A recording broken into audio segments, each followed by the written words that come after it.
Drinking with Authors may contain adult content. Listener discretion is advised. Hey everyone, Nick Savage here, author, artist, and your host for this evening. Tonight on Drinking with Authors, sponsored by Four Horsemen Publications, I have with us Lou Kemp, author of the Celwyn series, which is like a modern day steampunk fantasy. But to tell you more about it, instead of me just making shit up, here's Lou. Lou, tell us about it. You sort of hit a really like a good elevator pitch version of it, but I usually describe it as steampunk adventure, basically. And the main character is an immortal magician with a weird sense of humor, and he's got a bunch of players with him. He starts out 7 books ago, and the latest book is called Swango, which added in time travel. And very nice. Add that to some steampunk, situations, it gets interesting. Very nice. And there's 7 books in the series so far. We're going to get into that in a second, but first I have to ask, what, if anything, are you drinking tonight? Cold black Earl Grey tea. Ain't nothing wrong with that. I am drinking. No sugar, no fruit, no nothing. No. That's okay. I actually decided to have some Calypso Island. Oh, you can't even see it because of my background. It's Calypso Island vanilla rum, which is high in sugar and absolutely wonderful vanilla rum. Can you taste the alcohol? Because not as much as I should. Oh, okay. It's a little dangerous. So, all right, there are 7 books in the series. Do you have a number of books that you want to write for the series, or is this just going to be an ongoing kind of endlessness? Okay, let's come at it from a different angle. On book 8, which I've got half written, I'm thinking about starting another book as a companion book in the same time frame for the series as a companion, but it has nothing to do with what book 8's doing. That's where my mind is right now, and it's going to take on an element of time travel. It's going to involve Swango, who is basically a conduit to time travel, and we'll see what happens. But I really think the series is ever-ending. It depends when I get sick of it, basically. All right. But as far as books 1 and 2 and 3 were a lot of setup. Books 4, 5, and 6 have gone different directions and expanded things. Book 7 took it away from all of that. A portion of it's time travel, but it also became a race for survival for 2 of the characters. And I'm deciding on holding on to book 8 until I finish the new idea. Nice. Yeah. Now, I know you also have another companion series, or another book that's considered like a companion to the series. The name of it escapes me right now, but I know it is Sea of the Vanities. Yes, Sea of the Vanities. And that was absolutely phenomenal. I have read the entire series, as you know, and Sea of the Vanities is probably one of my favorite, but I just love a good pirate story anyways. So I thought that was absolutely phenomenally done. Want me to discuss a little bit about Sea of the Vanities, what it really is? Yeah, please do. I can do the plot better on this one. Okay. You have the Lloyd's of London, the 100-year-old insurance company out of London that insures all the ships at sea in the 1800s, in the early 1800s. And they sent one of their investigators to Rio de Janeiro in Brazil. And meanwhile, the other half of the book, which they're going to marry up at the end, begins on a Chilean coast with a heroine there getting on a ship that turns out to have a lot of supernatural events. They both end up in Cape Horn at the end at the final scene. And the question is, are you afraid of dying? And the investigator from Lloyd's of London decides he isn't. And that's where he's at. And I won't say anything else other than it's a wild ride on both sides. But in the Cape Horn, in between all the ice flows and everything else that's going on, it's the final scene. Yeah, no, it is such a good book, such a good series. I highly recommend it.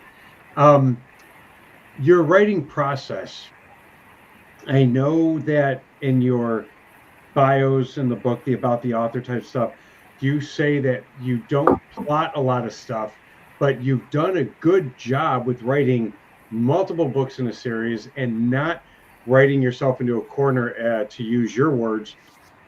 How do you do it? How do you keep How do I yourself handle out? it? Okay. Yeah. How do you keep yourself out of that corner? Okay. First of all, the reason I'm a pantster, which means you don't plan ahead, you fly by the seat of your pants. I am like 98% pantster because I think anything else stifles your imagination. It puts you in a corner of writing something you thought of. It doesn't let you do other things that could come up. The characters are supposed to be driving everything that happens. And if you're flying by the seat of your pants, they do. Every once in a while, twice now, it's happened where I've got myself in a corner and I had to write myself out of it. One of them I had to take out a couple pages to write it myself out of it, but I did. But I also, as I go along, so I don't forget ideas that are people that normally would plot it out think of, I put little notes on the margin, like, don't forget to do this, don't forget to do that. And that's good enough for me. Notes in the margin. Very good idea. What program do you use to write? Just plain Word. Plain Word. I learned a long time ago, someone told me to make each chapter a separate file. That's stupid. I make one big file. Because you can do a control find and go anywhere. Yes. The reason I think they said to do that is because in other writing programs like Scrivener, which is what I use, and in Final Draft, which I know some people use, each section, it's all one big file, but each chapter is kind of its own card within the document, so you can like move them around and shuffle and go easily from chapter to chapter and stuff like that, which is why I like it. And when I started writing, I used Word, and that was very Limiting? cumbersome, almost, to have it all right there. It's easier to break it down by chapter. So kudos to you for being able to Use it. write in Word and just. Well, what it is all I do is do a control find for a certain word or a certain character.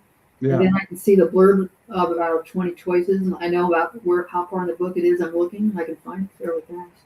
No, that is wonderful. It works for me.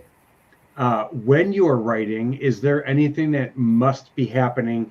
I know you like atmospheric music, but is there a drink or a snack or something that's on your desk as well when you write, or what's your process like? Okay. When I'm doing the first draft, it's with a antique looking, fine tipped, well, I should say a fountain pen, and it's all by hand. At one point, I lost 80 pages of by hand when I was on a cruise and came home and couldn't find it. Anyway, I eventually found it. But anyway, the process for the first draft, it has to be the atmospheric music that you mentioned, and I just do what I can do. I usually have one or more cats that try to lay on it or do something to make me stop. But that's part of the process, is putting up with the cat hair. And as far as after that point, when I get it into the system using Dragon software, which I can and cannot recommend, but number one, never make the tutorial for it when you have a cold. Everything will be screwed up. Okay. The Dragon, once I get it inside, and for some reason it never can get the word Celwyn right, even though it's the main character's name, no matter how I say it or how loud I say it, they can't get it right. But anyway, when it's inside in my editing process, that is less atmospheric and much more businesslike. And there's only a certain amount of time a day I can put into editing. And that's pretty much the process. And I like to have awake type music for editing, atmospheric for composing. Outside of Pearl Jam's 10, if I recall right, what other albums do you like to have Lately? Yeah, lately. What do you have I would say I'm trying to remember the name of the composers, but the Pirates of the Caribbean soundtracks are wonderful to write by. I can't even believe how great it is. But when you see the different ones that are up above, there's some that last for an hour, some only last for a few minutes. The ones that are lasting an hour or more are really great. It's Hans Zimmer. That's who's composing, who the conductor is. Oh yeah, he's done so much stuff throughout the years. He's fantastic. He's great, and it's better than the Phantom of the Opera to write by. I love the soundtrack to Phantom, but a lot of the lyrics will distract me. So it's almost better for me to have instrumental or something where I can't understand the lyrics, which is why Pearl Jam's so good. There's another person I can turn you on to called Michael Dana, and he's either Scottish or Irish. It's all atmospheric and all instrumental, and it's really tremendous. I like that. And that's Michael Dana, Dana. D-A-N-A? I say it Michael Dana. I'm pretty sure it's what I'm saying. No. That's You're going to see one of his albums back when is called Sirens, maybe Sirens by itself. But either way, he's really good to write to too. No, that's wonderful. So writers will use some inspiration from real life when writing, no matter what genre, no matter how unrealistic the writing is compared to, modern day. Are there any characters in your books that have, without necessarily calling out the real life inspiration, been inspired by real life people? Some of my short stories years and years ago were, but nowadays I really think I'm part Celwyn, the main character. Nice. And my other personalities, I guess, come out in the other characters. Because I identify with each of the main characters. There's none of them I don't identify with. But what I did with Captain Nemo, which is in books 2 through the present, is he was always portrayed traditionally by Jules Verne in the movies as very stern and mysterious, and you don't really know him very well. You get to know him, and you get to know that he doesn't like magic, and he doesn't like it on his ship. Yeah. Okay, that's part of it, but I would just say, to answer your question, it's me and my characters. Nice. Nothing wrong with that. Switching gears a little bit to get more about you. When you're not writing and you need to comfort yourself for whatever reason, do you have a go-to book or TV show or movie or anything like that? Oh, yeah. Right now I'm in the middle of rereading all of the Jodie Taylor St. Mary's time travel series. And she's got a couple other series besides those that aren't about time travel. She's a great writer. I identify with a lot of the things that she's doing, and it's a lot of fun. It's also set in England. It is historical time travel. For instance, she might be at the Colosseum where Caesar is. She might be at something you've never heard of in England. King Richard, who's popular in all the games right now, you don't want to know how he really died. You really don't. What happened to him, okay, when he really died. And just in general, all the historical parts of it, the personal things that she puts into all of her books are hilarious. She's very funny on top of everything else. So. Very nice. Now, you said her series was about time travel, so I want to touch on a question that I asked you before we started the episode when we were just chit-chatting, and that is, if you had a time machine, what would you do with it? Okay. It wouldn't be a machine. I use Swango as a entity that takes people to those places. Okay. Where would I go? I would go to the past initially. I would probably go back into the 1800s at sea again, and I would like to experience some of the sea battles. Where the sea battles of the British were Horatio, if that was last name. Anyway, that would be one thing. But I'd also like to go into the future and see what the United States would be like about 20 years from now. 20 years, not too far into the future, just a little bit. Right now, things are shaping the 20-year mark, in my opinion, so we'll see. I'd like to know ahead of time.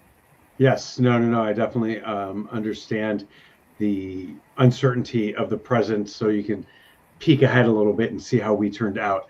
You had mentioned something about a time mirror when we were chit-chatting before, as with the time machine and time travel and stuff like that. Can you explain that concept for those who are watching? Okay, number one, it's based on scientific fact very recently, in the last 6 to 10 months.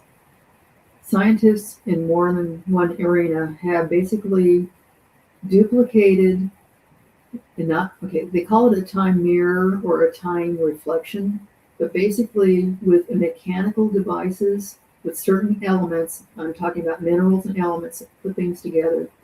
If you see a wave coming to you on the ocean, it hits this, and then it just flips and goes backwards again, but you're seeing the back side of it leave. It's the same wave. And I don't know if I'm explaining it as well. That's the example they use.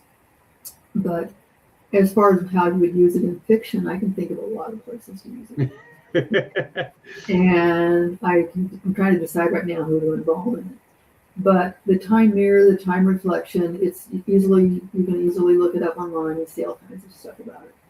And I think they don't know how they did it, but they said it's violating the laws of physics that they knew up to that point. That's one of the things they talk about. Violating the laws of physics that they knew up to that point. And they've tried all along over the years to do this, and they finally did it. And basically, I don't know the names of the people, but there's more than one study that when one of them did it, several of the think tanks did it. And they've at least 3 or 4 of them done it so far. Now, how do you get in and out of it? And why is it called a reflection? Because of a mirror? Because like if I'm looking at you and I'm holding up my right hand, it looks like I'm holding up my left hand. Yeah. So looking at me right now without any hands up, and I hit a time mirror, you're going to see the back of my head. Okay. That's what they're saying. Yeah. But in fiction, you have to stick with that. Very interesting. So on the subject then of time travel, time mirrors, all that stuff, do you think that one day it might be possible within our world to travel in time? I hope so. Really hope so. I really hope it's voluntary, which it wasn't for Celwyn. Okay. I hope it's voluntary. I hope it's not dangerous. And I hope you get everything out of it you want, whatever it is you're going to. But if you're doing it, and like in book 6 and 5, book 6, all the characters associated with Celwyn are the main characters. Several of them, Swangler took them to see something they'd always wanted to see and had never seen from the past. Okay, if it's that easy and safe to get there, that's one thing. But as Swangler said, you better not do anything to me because I don't know whether you're going to get back. You don't want to get stuck there, because in the Jodie Taylor books, about book 7 or 8 or so, she got stuck 500 years in the past for over a year. And then had to... Yeah. Yeah. 500 years is a long time ago to be stuck in the past, especially... Eating porridge for breakfast for 365 days a year. I love porridge. Porridge is just flavored oatmeal. It's quite delicious. No, of course it is. But I think eating it 365, would be a bit much. So you've been writing for years. Was being an author, being a writer, something that you wanted to do since forever, or was there a certain turning point where you were like, this is my calling? Okay. When I was a little kid, I wanted to write, and I did what I could as a little kid. Okay. When I was about 20-ish, I sold my first short story to a small press. So they don't pay you, but you get the credit to put on a query letter. And I based it on one of my cousin's daughter's problems. And it wasn't gory, but it was for a horror magazine. Okay. Okay. All right. And then ever since then, I've been using history in a lot of my short stories. One of them I'm going to put into my upcoming, in a couple of days, I'm not done, newsletter I put out every month, and it's called Dead Inside, and I got it into a prestigious magazine back when, and it's based on the Irish famine, and it's very supernatural. Okay, and then the one from last month's issue that I put in, the one called The Black and the Ivory, and it's a crazy person that's involved in music all the way through and telling him to kill people. Anyway, I used to belong to the Horror Writers of America, and I switched to the Mystery Writers of America. They don't have somebody for time travel and fantasy and stuff all mixed together. So I'm sticking with Mystery Writers. Now, the guild that you're in, the Mystery Writers of it's a guild, correct? I'm in a lot of their annual anthologies. I was like one of 4. The only one in one of them that wasn't agented one time. The next time there was 4 of us that weren't agented. But most of the time they're names that'll sell copies. Yeah. Oh no, of course. And was this something that you had to apply to be in for anyone who's watching doesn't know, or is this If you remember, you're going to get notified when they're doing their annual anthology, and they haven't done one. They didn't do one last year, but most years they do. They let everybody know it's like open season. And let's say there's going to be 23 to 27 stories in the anthology. They will contract with the names and leave about 4 or 5 spots open for everybody. And you just submit blindly, and then they let you know if you made it in. The first time I did it, I studied Charlene Harris, the Buffy the Vampire Slayer, her work, because she was the guest editor. I studied her stuff before I wrote my story. And and actually, it was the beginning of Celwyn. It was him years before I took up this series. And then the last time I was in he was a little bit further along, and that's when I started the series in 2016, 2014, something like that. Not to call you out, Charlene Harris, didn't she write True Blood, not Buffy? I thought it was, I think you could be right, but I thought it was Buffy the Vampire. Okay. I think she did both of them. Well, I'll have to look into that after the show. I wanted to see what got her attention, because she's not the one that makes the initial cut, but she might make the final version since her name is on its editor. Yeah. No, that is fine. That actually distracted me, because now I had a question in my head and I can't think of it. Oh, having read your books, you write exotic locations in great detail, like you've been there. Have you personally traveled to any of the places that you've written about, or are you just like looking stuff up online and writing off pictures? Do I have to tell the truth? You can lie if you want. You can tell the truth. Of course, I've been to all of them. Of course. No, you do a very good job in the description, and I actually was like, man, she just like travels when she writes. Well, I want to keep it at sea as much as possible, and for those that haven't read it, I should say, Celwyn's magic is based on music, and his magic is also erratic a lot of times. But being with Captain Nemo and the rest of his entourage, they are settling into an adventurous pattern where he's not exactly out of control usually. But one scene, and I'm going to call it book 4, maybe it was book 5, he was standing on top of the Nautilus, midnight, whatever, talking to Nemo, and he basically sent a pig in the water swimming around the submarine. And then when Nemo got a little bit pissed off at him, he gave him a cigar. So it's part of what's going on. And it just, you can have fun with it if you want to. You don't have to be boxed into anything. So. No. You do a very good job with that stuff, and I very much like what you do. I love it. The entire series has been so fun, and when I started reading it, it was a little different for me. Like my normal, like what I read is generally like true crime and like the Dungeons and Dragons, like the old Ravenloft novels and stuff like that. So it was very different for me to jump into that. And once I kind of got used to it not being true crime or like, D&D vampire fantasy, I was like, all right. And I just kind of envelops myself in the world and absolutely love it. Of your series, do you have any one of them that is a favorite of yours that you would like to revisit of some sort? I was going to say, you'll probably remember this. I think we talked about this before. Book 3 is called The Raven and the Pig. And the theme, or what it's based on behind it all, separate from the plot, is in the Tower of London, back in, I think, the 1600s, around there, they had ravens that lived in the tower. And one of them was rumored, or the mythological thing is that it was one of the kings of Ireland. Okay. So we have a warlock giving Nemo and Celwyn and everybody a bad time in the mountains of Turkey. And basically the raven, it is true. And so what Celwyn did is turn himself into this giant, humongous raven descending from the sky to save Nemo. And to throw the warlock off, he pretended he was the mythological raven of the tower. And that's how I'm connecting it, but not describing it as well as I could. But that book itself, when he saved Nemo and everything that went on, he fell asleep on Nemo. That's kind of a thing that happened too. But anyway, bottom line is that entire book to me is probably my best book, other than Sea of the Vanities, which is nothing to do with that.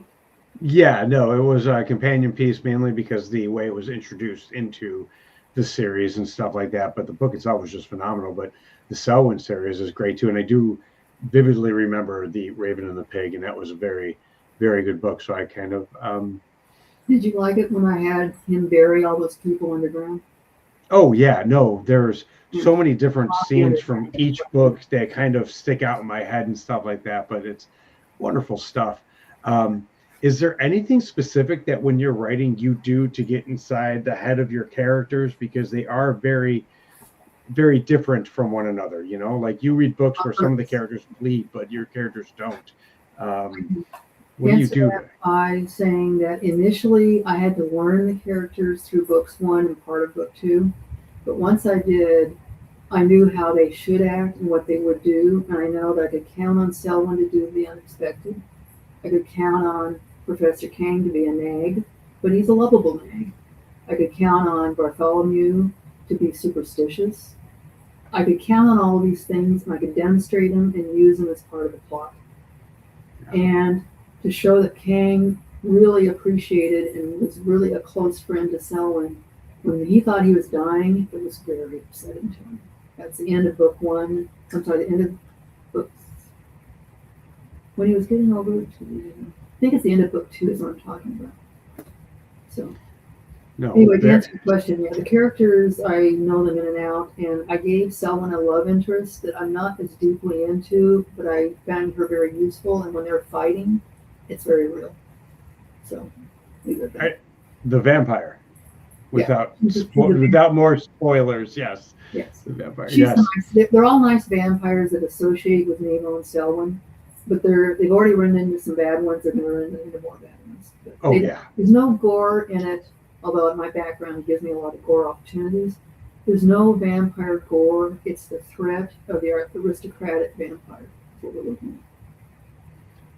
And the aristocratic vampire works well in a steampunk fantasy series, so it's very, very nicely tied in. And see, in Valentine, the aristocratic vampire cannot get along with the real bad guy, which is Selwyn's immortal brother, magician, called Pelez. And Pelez gets everybody in trouble. And one night, Selwyn's trying to sleep. His mechanical bird notices there's a lot of noise that shouldn't be somewhere in the ship. And he finds the vampire and Pelez they're fighting to the death or trying to. And Selwyn has to break it up. That had to happen. Now, I always ask this. Is there any advice if someone were to start writing or wanted to be a writer and came to you and said, what advice do you have to give me? What advice would you give them? Okay. I actually am tutoring a 16-year-old that's got she's really talented. She's very new to it. She listens to a point, and, I said, get other opinions kind of a thing. But my best advice is to, even if you don't know what you're doing, do some writing. Do more than that. But when you get to the point where you can read it aloud to someone that's not family and not a friend, because they're just going to pat you on the head and say, isn't that wonderful? Yeah, that's wonderful. You won't get anywhere. You want to be able to read it in front of somebody. Writing groups are great for that, but you got to find the right one. Writing conferences are even better. I can tell you Santa Barbara Writing Conference used to be the best for that kind of a thing. And now I think the premier one is still going to be Maui. Then there's other ones, various ones. Pacific Northwest has a great one, and they have a lot of workshops. But the workshops, you learn a lot, you see a lot, and you get a lot of ideas. Very nice. Initially, just start writing, and then they always say read in things you want to let your writing in. Don't let it read to the point where it spoils your ideas. You do want to read to know what you're doing, but you don't have to stick to one thing. You can combine genres. Very well said. So tell us where we can find you online in stores. Give us the whole 9 yards on the shameless self-promotion. As the LouKemp.com, by the way, I'm not Lou Kemp, the guy that sells seafood, or as a friend of Bob Dylan, which also comes up for Lou Kemp. But if you look close enough, you'll see Lou Kemp author. And at my site, you can see all of the books, all the descriptions, all the links, and all of that. And if you go to Amazon, you're better off putting in the title of the book you're looking for rather than my name. For some reason, Amazon twists it around and does weird things just with my name. I mean, it'll still give you books, but not all the books. Don't ask me why. So anyway, I would say all the usual outlets, including Barnes & Noble, including Google, the rest of them that my publisher will, they put a what's called a one page, and that one page has all the links on it. And at my newsletter, in the toward the end, I do the What's New with Me, and it lists all my books and talks about them and stuff like that. They have all those links too. Oh, wonderful. So we can find you online everywhere and at stores, which is great. I want to thank you for coming out today. I'm running out of time, and we have to wrap things up. But thank you for coming out. Thank you everyone for watching. And until next time, just remember, it costs nothing to be kind. We'll see you then. Thank you. Thank you. Thank you for listening to Drinking with Authors. Join us next time for another fun conversation with an author over drinks.